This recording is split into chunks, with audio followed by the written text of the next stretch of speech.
Round 12, the Hungarian Grand Prix.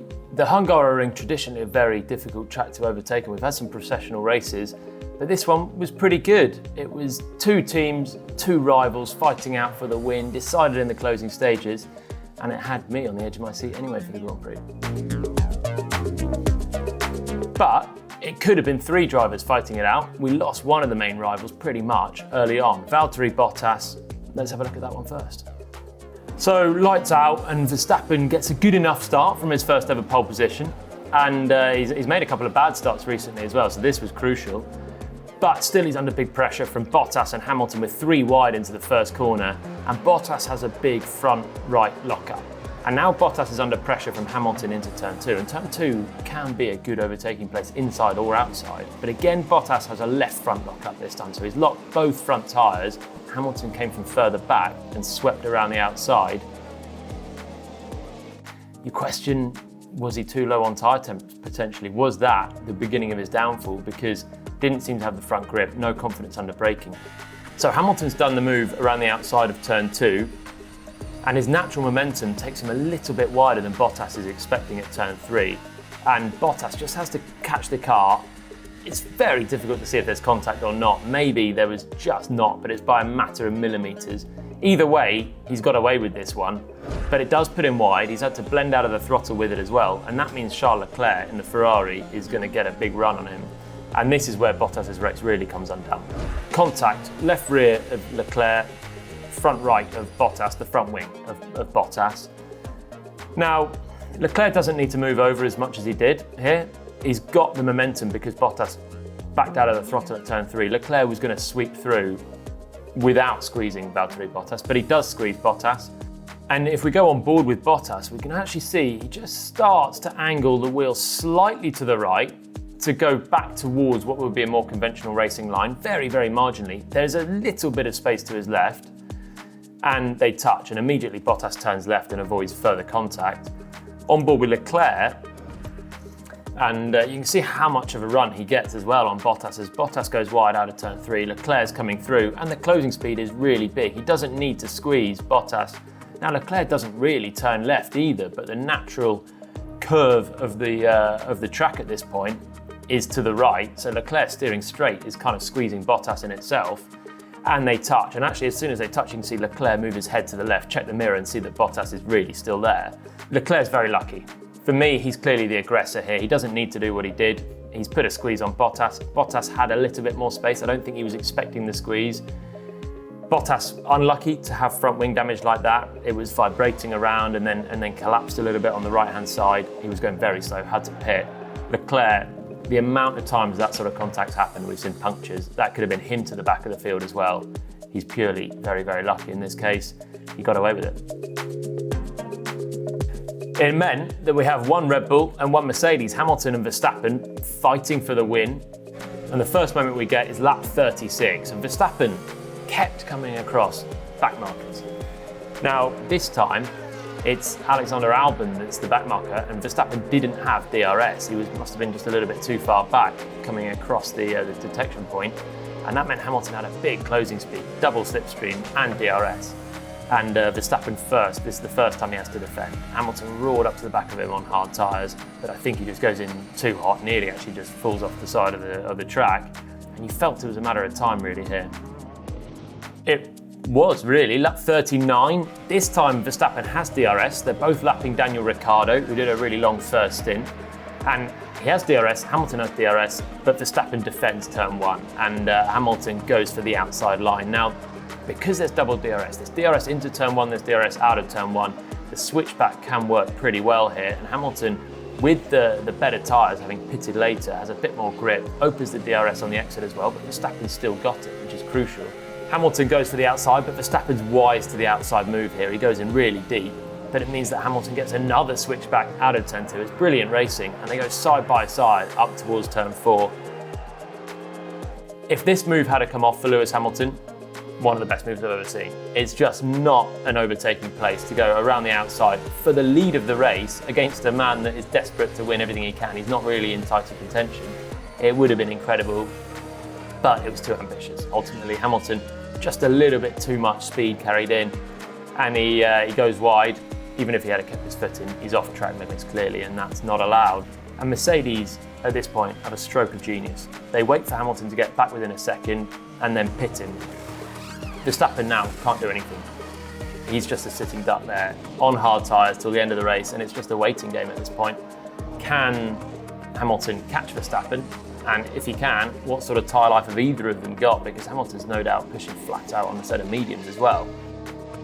But he could catch him right at the death. Lap 67, this is a bit of payback for Austria, where Verstappen pinched a win from under Leclerc's nose with 3 laps to go. Similar thing for Hamilton here, and a similar reason why. Tyre freshness that Verstappen had in Austria, Hamilton's got that now, and Verstappen's hard tyres are falling off a cliff. He's really struggling, losing a couple of seconds per lap. He defends as best he can, goes right to the inside. Hamilton sweeps around the outside. In the end, genius from the Mercedes pit wall. Strategy won the day. Red Bull did nothing wrong. They pitted the only time they could and the exact perfect lap that they could have done it. But Mercedes had the faster car. Hamilton had great pace, and he took the win. Good race there between the two. So a great strategy from Mercedes. But the reason that they were able to go so aggressive in this race was because Ferrari were nowhere. They had no penalty to pitting again because Ferrari finished more than a minute behind Lewis Hamilton in this race. He could have done another couple of pit stops and still beaten the two of them. Not a good track for Ferrari. They're good on the straights, they're good in fast corners. Neither of them are really there in Budapest. But still a podium, which they definitely would have taken from 4th and 5th on the grid. And a little fight for it as well, right in the final laps. So Vettel also pitted much later than Leclerc. He was just behind him for the first half of the race, saved his tyres a bit better. Leclerc pitted, Vettel went longer, and then switched to a soft tyre at the end, which meant he had a lot of speed. And he went for it down into turn 1. Now, what I found interesting here is Leclerc's defence.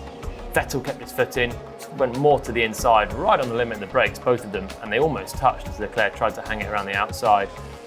You got to remember Austria, where a similar situation, Leclerc fighting for the win, and he didn't really defend properly against Verstappen. In the end, he didn't defend at all, tried to hang it around the outside, got forced off the road and lost the race. Here, he sees Vettel's there, he moves across to the middle, but it's a bit late, and in the end, it's neither here nor there. Vettel's good move on the inside. Leclerc's probably got to start covering the inside more firmly because that's the preferred move. Always cover the inside if you can.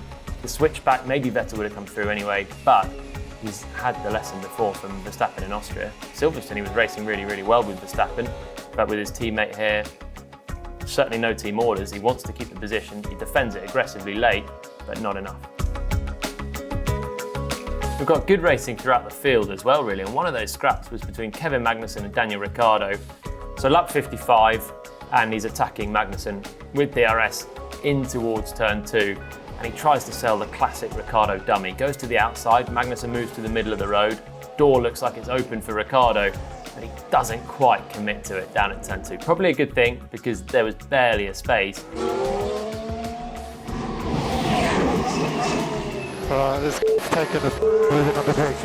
Magnussen there didn't really move twice. He moved to the middle and then just held his ground when Ricciardo went back to the inside, but Ricciardo didn't dare stick a nose in on Kevin Magnussen at turn 2. Both super aggressive drivers. It had the recipe for fireworks in this one.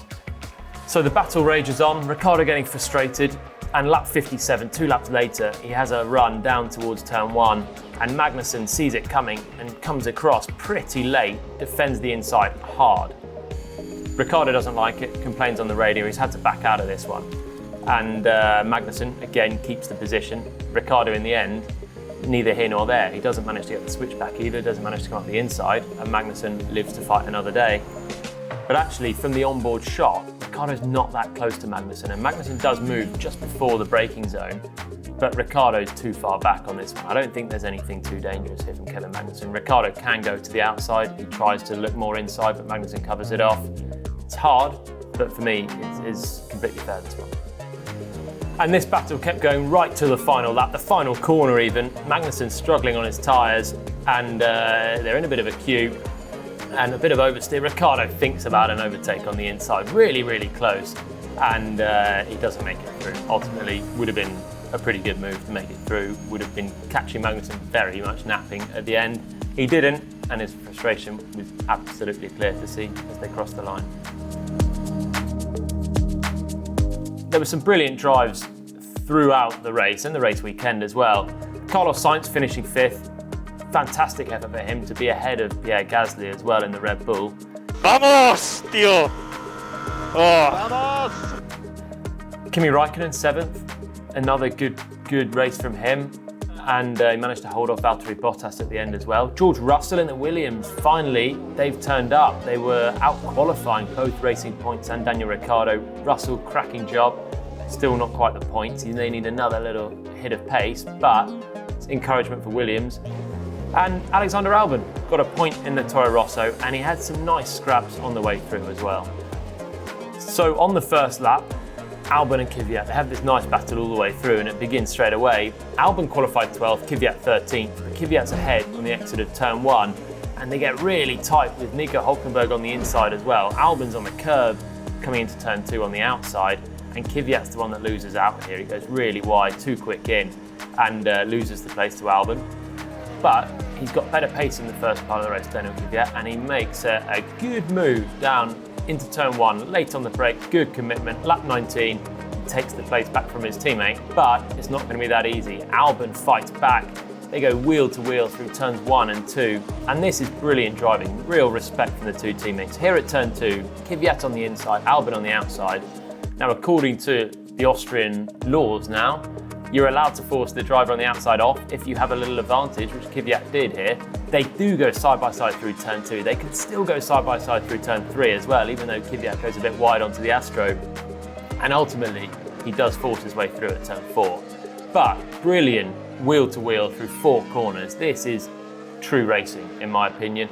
Sure, in the end, turns 3 was really marginal. Turn 4, they couldn't go side by side. But in these fast corners, they're quite narrow. They're quite sort of sharp corners as well, and you simply cannot really go side by side legitimately.